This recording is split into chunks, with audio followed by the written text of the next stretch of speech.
Cuddalore செம்மங்குப்பத்தில் railway gate திறந்திருந்ததுனால ரயில் மோதி பள்ளி van தற்போது விபத்தில் சிக்கி இருக்கக்கூடிய நிலையில் அது தொடர்பான நிறைய கேள்விகள் அப்படிங்கிறது எழுந்திருக்கிறது. அது குறித்து தொடர்ந்து அந்த செய்திகளில் அதனுடைய அந்த கேள்விகளுக்கான விளக்கங்களை நாம் பார்த்துட்டு இருக்கோம். அந்த வகையில் நம்மோடு சிறப்பு விருந்தினர் திரு ஹரிஹரபாபு இணைந்திருக்கிறார். தெற்கு ரயில்வேயின் ஆலோசனை குழுவிலிருந்து ஓய்வு பெற்ற இவரிடம் பல கேள்விகளை நம்ம முன்வைக்க இருக்கிறோம். வணக்கம் சார். முதற்கட்டமா இந்த விபத்து தொடர்பாக உங்களுடைய பார்வை என்ன? ஏன்னா நிறைய விஷயங்கள் இதுல நிறைய கேள்விகள் அப்படிங்கிறது எழுப்பப்படுகிறது. இந்த விபத்து பற்றிய உங்களுடைய பார்வை. உண்மைதாங்கம்மா. இதுக்கு மெயின் காரணம் மூல காரணம்னு கேட்டீங்கன்னா மனித தவறுகள் தான் முதல் காரணம். மனித தவறுகள் தான். எப்படின்னு சொல்லி கேட்டிங்கன்னா, அந்த கேட்டை மூடக்கூடியவர் ஒரு வடமாநிலத்தை இளைஞர், அவர் வடமாநிலத்தை சேர்ந்தவர். அவர் கேட்டை மூட வரும்போது இந்த பள்ளி வாகன டிரைவர் ஓட்டுநர் சீக்கிரம் திறந்து விடுங்க, சீக்கிரம் போகணும் வற்புறுத்த தொட்டு அவர் திறந்து விட்டார். பயத்தின் காரணத்தினால. என்ன பயம்? ஊர் மக்கள்லாம் சேர்ந்து திறந்து விடலைன்னா நம்மளை அடிச்சிருவாங்களோ அப்படின்னு ஒரு தன்பயத்தின் காரணத்தினால அவர் திறந்து விட்டார். ஆனால் அது தவறுனா தவறு தான், அது மாதிரி செஞ்சிடக்கூடாது. ரெண்டாவது, பஸ்ஸு ஓட்டுநரும் அப்படி முந்தி செல்ல முற்பட்டுருக்கக்கூடாது. மூணாவது, ஒரு வாகனமாகப்பட்டது இரும்பு சம்மந்தப்பட்ட எந்த வாகனமாக இருந்தாலும் சரி, லாரி பஸ்ஸு கார் எதுவாக இருந்தாலும் தண்டவாளத்தை கடக்கும்போது தண்டவாளத்துக்கும் அந்த பஸ்ஸுக்கும் நடுவில் ஒரு ஈர்ப்பு சக்தி, காந்த ஈர்ப்பு சக்தி இருக்குது. அந்த ஈர்ப்பு சக்தியினால் அந்த தண்டவாளத்தை கடக்கக்கூடிய வண்டி உடனடியாக ஒரு ஸ்பீடாக விரைவாக கடக்க முடியாது. அது அப்படியே நின்றுக்க ஆரம்பிச்சிடும். இதெல்லாம் ஒரு காரணம். இந்த ரயில் மேல் இடிக்கிறதுக்கு இதெல்லாம் ஒரு காரணம். ஆனால் எது எப்படி இருந்தாலும் ஒரு மனிதனுக்கு 8 மணி நேரம் தான் வேலை அப்படின்னா 8 மணி நேரம் வேலை மட்டும்தான் இந்த அரசாங்கம் கொடுக்கணும், ரயில்வே துறை கொடுக்கணும். ரயில்வே துறை அந்த மாதிரி பணி நியமனம் செய்கிற விஷயத்தில், வேலைகளை ஒதுக்குற விஷயத்தில் ரொம்ப மெத்தனமாகவும் அலட்சியமாகவும் தான் இருக்குது. எப்படின்னு சொல்லி கேட்டிங்கன்னா, ஏறத்தாழ 1,27,000 பணியாளர்கள் நியமிக்க வேண்டின்னு சொல்லி ஒரு 2018 ரயில்வே ரீஃபார்ம்ஸ் கமிட்டி, ரயில்வே சீரமைப்பு குழு ஒரு அறிக்கை கொடுத்துருக்குது. 1,27,000 பேர்த்த பணிகளை நியமித்தணும்னு சொல்லி. அதாவது கேங்மேன் எடுத்துட்டிங்கன்னா 7 கிலோமீட்டருக்கு ஒரு கேங்மேன் இருப்பார்.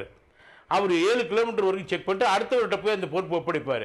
இதெல்லாம் இந்த ஃபிஷ் பிளேட்டு இதெல்லாம் அடித்து கரெக்டாக செட் பண்ணுறது அவர் ஒருத்தர் தான். சின்ன விஷயந்தான். ஆனால் பெரிய தவறுகளை நடக்காமல் காப்பாற்றக்கூடிய சக்தி அவங்ககிட்ட தான் இருக்குது. அதுங்களை அந்த மாதிரி ஆட்களை நியமனம் செய்கிற விஷயத்தில் ரயில்வே கொஞ்சம் கூட ஒரு சிக்கன பார்வை பார்க்கக்கூடாது. ரயில்வே துறைன்றது ஒரு பொதுத்துறை நிறுவனம். லாப நோக்கம் பார்க்கக்கூடாது. ஜென்ரல் ஹாஸ்பிட்டல் நடத்துகிறோம், பொது மருத்துவமனைகளுக்கு அரசாங்கம் நடத்துது. எதுக்காக நடத்துது? மக்கள் நலனுக்காக தானே. அதில் லாப நோக்கமே கிடையாது. அது மாதிரி தான் ரயில்வே துறையும் பார்க்கணும். இல்லை, இதில் ரயில்வே துறை சார்ந்து இருக்கக்கூடிய பிரச்சனை சிக்கலை நீங்க சொல்றீங்க பணியாட்களை. ஆனா இந்த விவகாரத்துல இப்போ நமக்கு கிடைத்திருக்கக்கூடிய தகவல் அடிப்படையில் பார்த்தோம்னா, ஓட்டுநர் அந்த கேட் கீப்பரை வற்புறுத்தலை, அது திறந்தே இருந்திருக்கு அப்படின்னு சொல்லப்படுது. இப்போ இங்க டெக்னிக்கலான சில கொஸ்டின்ஸ் இருக்கு சார். ஒரு கேட் கீப்பருக்கு அந்த நான் இன்டர்லாக்கிங் சிஸ்டம், இன்டர்லாக் சிஸ்டம் அப்படின்னு 2 வகையா சொல்றாங்க. அதனுடைய விளக்கம் என்ன? அது அந்த கேட் கீப்பர் என்ன மாதிரியான விஷயங்கள் எல்லாம் அவருக்கு இன்ஸ்ட்ரக்ஷனா வரும் ஒரு சிக்னல்ல ட்ரெயின் கிராஸ் பண்ணும்போது? ஆமா, அவருக்கு ஃபஸ்ட்டு அந்த கேட் கீப்பருக்கு ஒரு பெல் நாய்ஸ் வரும். அந்த பெல் நாய்ஸ் வந்த உடனே கேட்டை மூடு அப்படின்றது அந்த பெல்லுடைய சத்தம் அவரோட ரூமுக்கு அடிக்கும். அவர் உடனே கேட்டை லாக் பண்ணுறதுக்கு அங்கே உள்ள ஒரு கீ இருக்கும். அந்த இன்டர்லாக் பண்ணால் தான் இங்கே லாக் ஆகும். இன்டர்லாக் பண்ணிவிட்டு ரயில் போனதுக்கப்புறம் மறுபடியும் போய் ஓப்பன் பண்ணால் தான் இந்த டோரே மேலே ஓப்பன் ஆகும். இந்த சிஸ்டம்லாம் இருக்குது. இதெல்லாம் நல்ல சிஸ்டம் திறன்பட தான் செயல்படுத்துகிறாங்க. ஆனால் இந்த ஓட்டுநர் துரிதப்படுத்தியதன் காரணத்தினால்தான் அவர் திறந்து விட்டார் அப்படின்னு சொல்கிறாங்க. ஏன் அப்படின்னு கேட்டிங்கன்னா, ரயில் வர்றதுக்கு குறைஞ்சபட்சம் 3 நிமிஷம், அதிகபட்சம் 5 நிமிஷத்துக்கு முன்னாடியே இந்த பெல் சவுண்டு அவர் லாக் பண்ணுவார் டோரை. அந்த மாதிரி லாக் பண்ண போகும்போது துரிதப்படுத்துவதன் காரணத்தினால, பொதுமக்களுடைய வற்புறுத்தலின் காரணத்தினால அந்த கேட் கீப்பர் இந்த மாதிரி நடந்திருக்கிறார் அப்படின்றது நான் டிவியில் பார்த்த செய்தி. இது இப்படிதான் நடந்திருக்குதுன்ட்டு. எது எப்படி இருந்தாலும் கூட ரயில் வருதா வரலையான்னு பார்த்துட்டு போக வேண்டியது வாகன ஓட்டிகளுடைய தலையாய கடமை. சட்டம் சொல்லுது, ரூல் சொல்லுது, டிராஃபிக் ரூல் சொல்லுது. இவ்வளோ இருந்தும் கூட இவங்களோட அலட்சிய போக்கின் காரணத்தால் உயிர் பலி இன்றைக்கி அதிகமாக இருக்குது. இந்த உயிர் பலிக்கு காரணம் மனித தவறுகள் தான் காரணம்ன்றது. இப்போ ஏற்கனவே ஒரு ஆராய்ச்சி என்ன சொல்லுதுன்னு கேட்டிங்கன்னா, 2009 2017 வரைக்கும் ஒரு மார்ச் மாதம் 1018 விபத்து நடந்திருக்கு ரயில்வேல. இந்த 1018 விபத்துல 1940 பேர் மரணம் அடைஞ்சிருக்காங்க. இது என்ன காரணம்? எப்படி சொல்றாங்க அந்த ஆராய்ச்சி கமிட்டி? 86% மனித தவறுகள் என்றாங்க.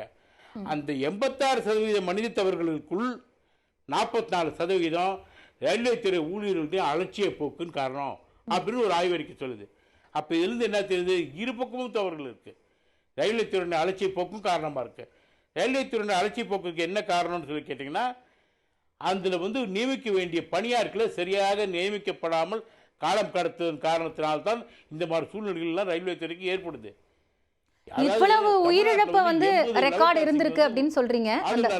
இருந்துட்டு ஆய்வறிக்கையில இவ்வளவு உயிரிழப்புகள் பற்றின ஒரு ரிப்போர்ட் இருக்கு அப்படிங்கிறது. ரைட். அப்படி ஒரு அறிக்கைக்கு பிறகாக, இவ்வளவு விபத்துக்கு பிறகாக என்ன மாதிரியான நடவடிக்கை அப்படிங்கிறது ரயில்வே துறையில எடுக்கப்பட்டிருக்கு? போதுமான அளவிலான ப்ரிகாஷனரி ஸ்டெப்ஸ் வந்து நம்ம எடுத்திருக்கோமா? எடுத்திருக்காங்க. ரயில்வே துறையில் ஒவ்வொரு முறையும் எடுத்திருக்காங்க. அதுக்காக தனிப்பட்ட நிதி ஒதுக்கீடுகள் ஒவ்வொன்றுக்கும் ஒதுக்கியிருக்காங்க. லெவல் கிராசிங்கா இதுக்கு இத்தனை கோடி ரூபாய், ஆள் இல்லா லெவல் கிராசிங்கா இத்தனை கோடி ரூபாய். தமிழ்நாட்டில் 80 ஆள் இல்லா லெவல் கிராசிங்கை தேர்ந்தெடுத்திருக்காங்க. 80 லெவல் கிராசிங்களுக்கும் கேட்டு போடப்படும் அப்படின்னு சொல்லியிருக்காங்க. அதில் எந்தெந்த இடத்துல அண்டர்வே பிரிட்ஜ், எந்தெந்த இடத்துல ரோடு ஓவர் பிரிட்ஜ், ரோடுக்கு மேலே போகக்கூடிய பாலம், ரோடுக்கு அடியில் தண்டவாளத்துக்கு அடியில் போகக்கூடிய பாலம் கண்டறிந்து அதையும் செயல்படுத்திட்டு வந்துட்டு இருக்காங்க. இருந்தும் கூட இந்த மாதிரி நிகழ்வுகள் நடக்கிறதுக்கு என்ன காரணம்னா ரயில்வே துறை தான் காரணம். ரயில்வே துறை என்னைக்கு இந்த மாதிரி நடக்குதுன்னு தெரியுதோ, ரோடு ஓவர் பிரிட்ஜ் போட்டு போங்க, உங்களுக்கு என்ன நஷ்டம், இதில் எவ்வளோ செலவாகுது, ரோடு ஓவர் பிரிட்ஜ் மக்கள் நல்லுக்காக தானே, மக்கள் பயன்பாட்டுக்கு ஒரு திட்டத்தை கொண்டு வரதுக்கு ஏன் ரயில்வே துறை சிக்கன் நடவடிக்கையை பார்க்கணும்? இப்போ உயிர் பலியை யார் காப்பாற்றுறது? இதெல்லாம் போக்குன்னா என்ன வழி? ரயில்வே துறை ரோடு ஓவர் பிரிட்ஜ் பண்ணிட்டாங்க அப்படின்னா, இல்லை அண்டர்வே பிரிட்ஜ் எது சௌகரியமோ அதை செஞ்சுட்டாங்க அப்படின்னா இந்த மாதிரி விபத்துகளை தவிர்க்கலாம் அப்படின்றது என்ன போன்றவர்களுடைய மனித தவறுகளால ஒரு விபத்து நடக்கக்கூடாது அப்படிங்கிறதுக்கு தானே இந்த மேண்டு அன்மேண்ட் இந்த 11 கிராசிங்லாம் வந்து நிறைய மாற்றங்களை கொண்டு வந்தது. இப்போ கடந்த காலங்களில் நடந்த இந்த ஒடிசாவோட பால்சோர் அந்த ரயில் விபத்து கூட அதை தொடர்ந்து பல கேள்விகள் எழுந்தது. இப்போ மீண்டும் மீண்டும் இது போன்று நடக்குது அப்படின்னா நம்ம அதுலேருந்து என்ன படிப்பினை எடுத்துக்கிட்டோம் அப்படிங்கிற ஒரு கேள்வி இருக்குல்ல. என்ன படிப்பினைன்னா ரயில்வே துறை முழு கவனம் செலுத்தணும். ரயில்வே துறை ஒரு ஆய்வறிக்கை எடுக்கிறாங்க, 10 பேர் உட்காராங்க, கலந்து ஆலோசிக்கிறாங்க, கூடுறாங்க, பேசுறாங்க, முடிவு எடுக்கிறாங்க, விலகிறாங்க, மறந்துடுறாங்க. இவ்வளவுதான் விஷயம், வேற ஒன்றும் இல்லை. செயல்பாட்டுக்கு கொண்டு வரணும். ஏன் நடந்தது, இனிமேல் நடக்காம எப்படி பண்ணணும் அப்படின்னு செயல்பாட்டுக்கு கொண்டு வர வேண்டியது முழுக்க முழுக்க ரயில்வே துறையினுடைய கட்டமைப்பின் வேலை. அவர்கள் ஏன் செய்ய தவறுகிறார்கள் குற்றச்சாட்டு ரயில்வே துறை மேலே தான் நான் சுமத்துவேன். நீங்க வந்து அந்த ரயில்வே துறையினுடைய ஆலோசனை குழுவில் அதுக்கப்புறமும் கூட என்னோட கேள்வியும் வாங்கிக்கோங்க சார். நீங்க வந்து ரயில்வே துறையில ஆலோசனை குழுவில் இடம்பெற்றிருந்திருக்கீங்க. அப்படி இருக்கும்போது இந்த மாதிரி ஒரு விபத்து நடக்குது அப்படின்னா அந்த டீம், அந்த கமிட்டி என்னென்ன விஷயங்கள் எல்லாம் ஃபோக்கஸ் பண்ணுவாங்க? எல்லாம் ஒவ்வொரு விஷயத்திலும் தனிப்பட்ட முறையில் ஃபோக்கஸ் பண்றாங்க.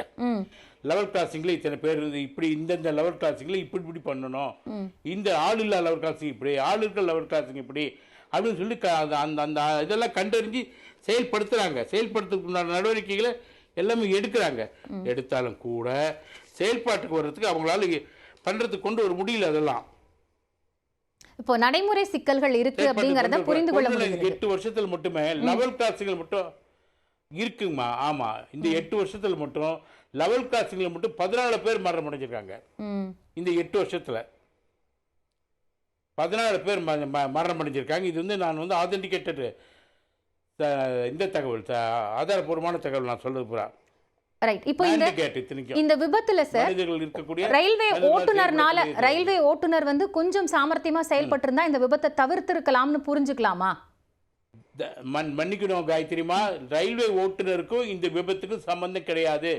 ரயில்வே ஓட்டுநர் குறிப்பிட்ட ஸ்பீடுக்கு மேல அவர் ரயில ஸ்பீடை வந்து நம்ம கார் ஆட்டமோ, பஸ் ஆட்டமோ, லாரி ஆட்டமோ, ஸ்கூட்டர் ஆட்டமோ சடன் பிரேக் போட முடியாது ரயில்வேனால. ஒரு குறிப்பிட்ட வேகத்துல போயிட்டு இருக்க ரயில வந்து சடன் பிரேக் போட்டா வண்டி டீரெயில் ஆயிடும். டீரெயில்னா பெட்டிகள்லாம் கமுந்துரும். இப்ப ஒரு 20-25 வருஷத்துக்கு முன்னாடி இதுல அஷ்டமுடி ஆறுன்னு ஒரு கேரளாவில் அஷ்டமுடி ஆறுன்னு ஒரு ஆறு இருக்கு. அந்த ஆத்து மேல ரயில் போகும்போது ஏதோ ஒரு சூழ்நிலையில் அந்த டிரைவர் ஸ்பீட் பிரேக் போட்டு எல்லா பொட்டி அஷ்டமுடி ஆற்றுல கவுந்து போய் 306 பேர் இறந்தாங்க. 306 பேர் இறந்தாங்க. ஆனால் இறந்ததுக்கு அப்புறம் அந்த சேஃப்டி கமிஷனர், பாதுகாப்பு ஆணையாளர் ஒரு அறிக்கை கொடுக்குறார். தவறான அறிக்கை, தப்பான அறிக்கை. என்ன சொல்றாரு? புயல் வேகம், காற்றினுடைய வேகம் அதிகமாக இருந்த காரணத்தினால் ரயில் தண்டவாளத்தில் கவிழ்ந்து விட்டது, பாலத்தில் கவிழ்ந்து விட்டது என்றாரு. அது வல்ல உண்மை. புயல் வேகமோ காற்று வேகமோ அதிகமாக இருந்திருந்தா அந்த ரயில்வே தண்டவாளத்தை சுற்றி இருக்கக்கூடிய குடிசை வீடுகள், ஓட்டு வீடுகள் எல்லாம் பறந்துருக்குமே. எதுவுமே பறக்கலையே, எந்த வீடுமே பறக்கலையே, எந்த வீடுமே ஒரு குடிசை வீடு எதுவுமே பாதிப்பு ஏற்படலையே. இது மாதிரி தவறான தகவல்னாலேயும் ஒரு சில தப்புகள் நடக்குது ரயில்வே துறையிலையும். அது தவறு. இப்போ இந்த கேட் கீப்பர் மேல இருக்கக்கூடிய கேள்வி, தவறு நடந்ததுன்னா தவறுக்கு தீர்வு காண்றதுக்கு கேட் கீப்பர் மேல வந்து அலட்சியம் காரணமாக நடந்திருக்கு அப்படிங்கறது வந்து தவறு இருக்குது.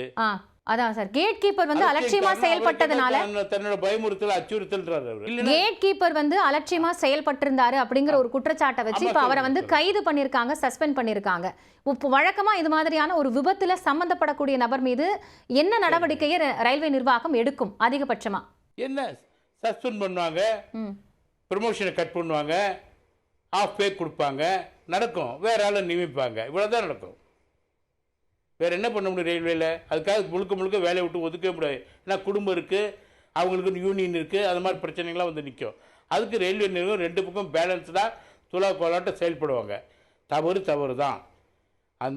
அந்த கேட் கீப்பர் எது எப்படி நடந்தாலும் எனக்கு விட்ட கட்டளை, ரயில்வேனுடைய கட்டளை, எனக்கு கேட்டை மூடத்தான் செய்வேன், மூடிதான் வைப்பேன் அப்படின்னு வச்சிருந்தாருன்னா இந்த தவறை தவிர்த்துக்கலாம். பட் ரயில் டிரைவரை பொறுத்த வரைக்கும் அவரால் ஒன்றுமே பண்ண முடியாது. ஒரு ரயில் டிரைவர் வந்து ஒரு பஸ்ஸு சொல்லுங்கம்மா. கடைசியா ஒரு கேள்வி, என்ன மாதிரியான நிகழ்வுகளையோ இல்ல என்ன நடைமுறையோ இனிமே இருந்தது அப்படின்னா இப்படி ஒரு மனித உயிரிழப்புகளை தவிர்க்கலாம் அப்படின்னு நீங்க நினைக்கிறீங்க? அந்தந்த இடத்துல ஆள் பற்றாக்குறை, நிறைய பணியாளர்களை நியமனம் செய்ய வேண்டியது ரயில்வேனுடைய கடமை. 8 மணி நேரம் பணினா 8 மணி நேரம் பணி தான். 8 மணி நேரத்துக்கு அப்புறம் வேற ஒரு நியமிக்கணும். அந்த ஆள் அடுத்த பணியாளர் வந்து அந்த பொறுப்பு எடுத்துக்கணும். அப்போ தான் அவங்களோட மன உணர்வோடு நல்லபடியாக செயல்பட முடியும். ஆள் பற்றாக்குறையை நியமிக்க வேண்டியது ரயில்வே துறையினுடைய கடமை. ரயில்வே துறை வந்து ஆள் பற்றாக்குறையின் சிக்கன நடவடிக்கை போர்வையில் போகிறது வந்து தப்பு. இந்த மாதிரி தவறுகளுக்கு காரணம் அதுவும் ஒரு காரணம். ரயில்வே துறை தான் ஒரு காரணம். அதிகாரி வர்க்கம்லாம் அவங்கவுங்க இடத்துல உட்காந்துக்கிட்டே வேலை பார்க்குறாங்க சார்.